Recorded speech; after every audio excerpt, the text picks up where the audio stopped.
Hello friends, இன்றைக்கி நம்மளுடைய சேனலில் எஸ்ஆர்எம் யூனிவர்சிட்டிலேருந்து யூஜி பிஜிக்கான அப்ளிகேஷன் ஸ்டார்ட் பண்ணிட்டாங்க. ஸோ அதை பற்றி தான் கிளியராக பார்க்க போகிறோம். அதுக்கு முன்னாடி நம்மளுடைய சேனலை நீங்கள் இன்னும் சப்ஸ்கிரைப் பண்ணலாம் வச்சுக்கிறேன். சப்ஸ்கிரைப் பண்ணிங்க, வீடியோவை ஸ்கிப் பண்ணாமல் பாருங்கள். வாங்க வீடியோக்குள்ளே போகலாம். இன்றைக்கி எஸ்ஆர்எம்லேருந்து நம்ம யூஜிக்கான அப்ளிகேஷன் ப்ராசஸ் எல்லாம் எப்படி இருக்குது அப்படிங்கிறத பார்க்க போகிறோம். தமிழ்நாட்டில் ஏகப்பட்ட யூனிவர்சிட்டிஸ் இருக்குது இந்த பிஇ பிடெக் கோர்சஸுக்கு. அதில் எஸ்ஆர்எம் யூனிவர்சிட்டியும் one of the top most university அப்படின்னே சொல்லலாம். இந்த காலேஜ்லேயும் சேர்றது அப்படிங்கிறது நிறைய பேருக்கு ஒரு பெரிய கனவாகவே இருக்குது. ஸோ அந்த காலேஜுக்கான யூஜி பிஜி அப்ளிகேஷன் ஸ்டார்ட் பண்ணிட்டாங்க. அதனுடைய நேம் அப்படின்னு பார்த்தீங்கன்னா எஸ்ஆர்எம் JEEE 2024 அப்படிங்கிறது தான் அவங்களுடைய நேம்.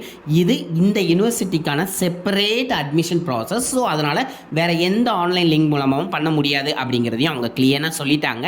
அண்ட் இதில் யூஜி ப்ராசஸ் அப்படின்னு பார்த்தீங்கன்னா ஃபஸ்ட் டேட்லேருந்தே நம்ம ஸ்டார்ட் பண்ணிடலாம். இதை மொத்தம் 2 ஃபேஸாக நடத்துகிறாங்க. அதாவது ஃபஸ்ட்டு ஃபேஸ் வந்து 14th ஏப்ரல் வந்து க்ளோஸ் ஆகுது. அதாவது இன்றைக்கி 12, 13, 14 அதாவது 2 டேஸ் தான் இருக்குது, அதுக்குள்ளே க்ளோஸ் ஆயிரும். ஸோ அதனால் குயிக்காக போய் அப்ளை பண்ணுங்கள்.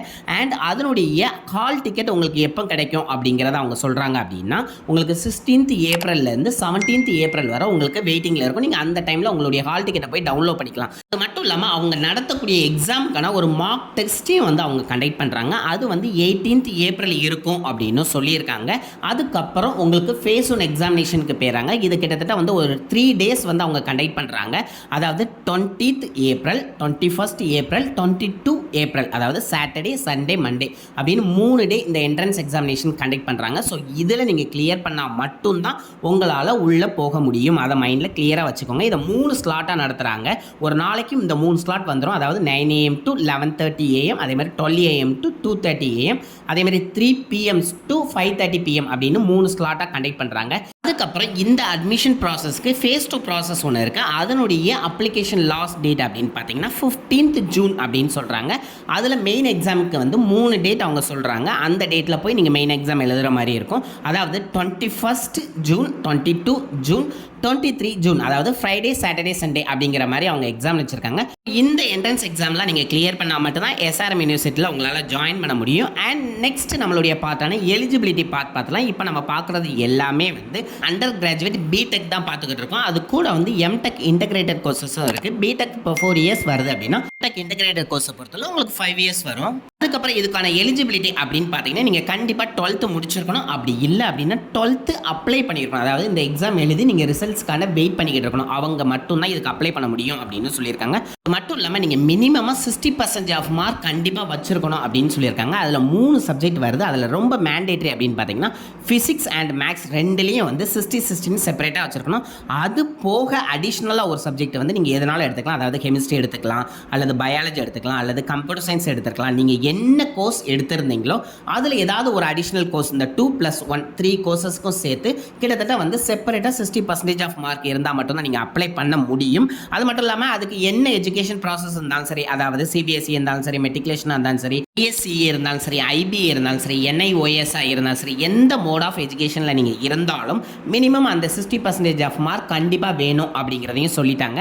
அண்ட் நெக்ஸ்ட் வந்து எஸ்ஆர்எம் யூனிவர்சிட்டி கேம்பஸ் தமிழ்நாட்டில் எங்கெல்லாம் இருக்குது அப்படின்னு பார்த்தலாம். ஒன்று காட்டாங்குளத்தூர், இன்னொன்று ராமாபுரம், இன்னொன்று வடபழனி, இன்னொன்று வந்து திருச்சிராப்பள்ளி. 4 பிளேஸில் தமிழ்நாட்டில் இருக்குது.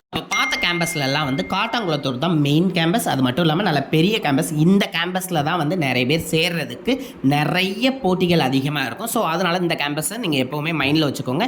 அண்ட் இதில் இருக்கக்கூடிய கோர்சஸ் பிடெக்கு அப்படின்னு நீங்கள் பார்த்தீங்க அப்படின்னா பயோமெடிக்கல் இன்ஜினியரிங் இருக்குது. அதுக்கப்புறம் பயோடெக்னாலஜியில் நிறைய ஸ்பிளிட்டட் கோர்ஸ் இருக்குது. கெமிக்கல் இன்ஜினியரிங்கில் நிறைய ஸ்பிளிட்டட் கோர்ஸ் இருக்குது. அது மட்டும் இல்லாமல் நானோ டெக்னாலஜி, சிவில் இன்ஜினியரிங்லேயும் நிறைய வந்து ஸ்பிளிட்டட் கோர்சஸ் இருக்குது. அது மட்டும் இல்லாமல் ஏஐ, அதாவது ஆர்டிஃபிஷியல் இன்டெலிஜென்ட், அதுக்கப்புறம் கம்ப்யூட்டர் சயின்ஸில் ஏகப்பட்ட டிஃப்ரெண்ட் வெரைட்டிஸ் இருக்குது அப்படின்னே சொல்லுவேன்.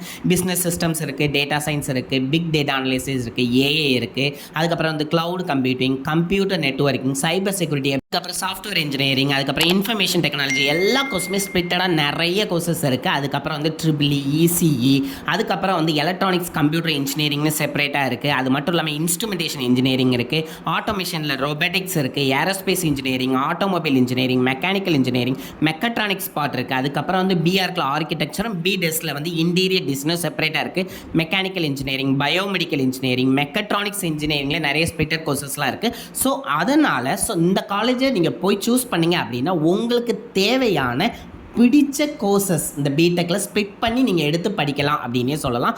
அதுக்கப்புறம் இந்த அப்ளிகேஷனை அப்ளை பண்ணக்கூடிய லிங்க் நம்மளுடைய டிஸ்பிளேலையும் தெரியுது. அதேமாதிரி இதை லிங்க்கை நம்மளுடைய டிஸ்கிரிப்ஷன்லேயும் கொடுத்தோம், போய் யூஸ் பண்ணிக்கோங்க. அண்ட் இதனுடைய வெப்சைட் லிங்க் எல்லா டீட்டெயிலுமே நம்மளுடைய டிஸ்கிரிப்ஷனில் கொடுத்தோம், போய் யூஸ் பண்ணிக்கோங்க. அண்ட் இந்த வீடியோவை நிறைய பேருக்கு ஷேர் பண்ணுங்கள். இதில் ஏதாவது உங்களுக்கு டவுட் இருந்துச்சுன்னா கண்டிப்பாக கமெண்ட் பண்ணுங்கள், நான் உங்களுக்கு ரிப்ளை பண்ணுறேன். லைக் பண்ண மறந்துடாதீங்க. நீங்களும் சப்ஸ்கிரைப் பண்ணுங்கள், உங்களுடைய ஃப்ரெண்ட்ஸையும் சப்ஸ்கிரைப் பண்ண சொல்லுங்கள். அப்போ தான் நம்ம இன்ஜினியரிங் ரிலேட்டடான அட்மிஷன் ப்ராசஸ் நம்ம வீடியோ மேக் பண்ணுறது உங்களை வந்து ரீச் ஆகும். Thank you friends.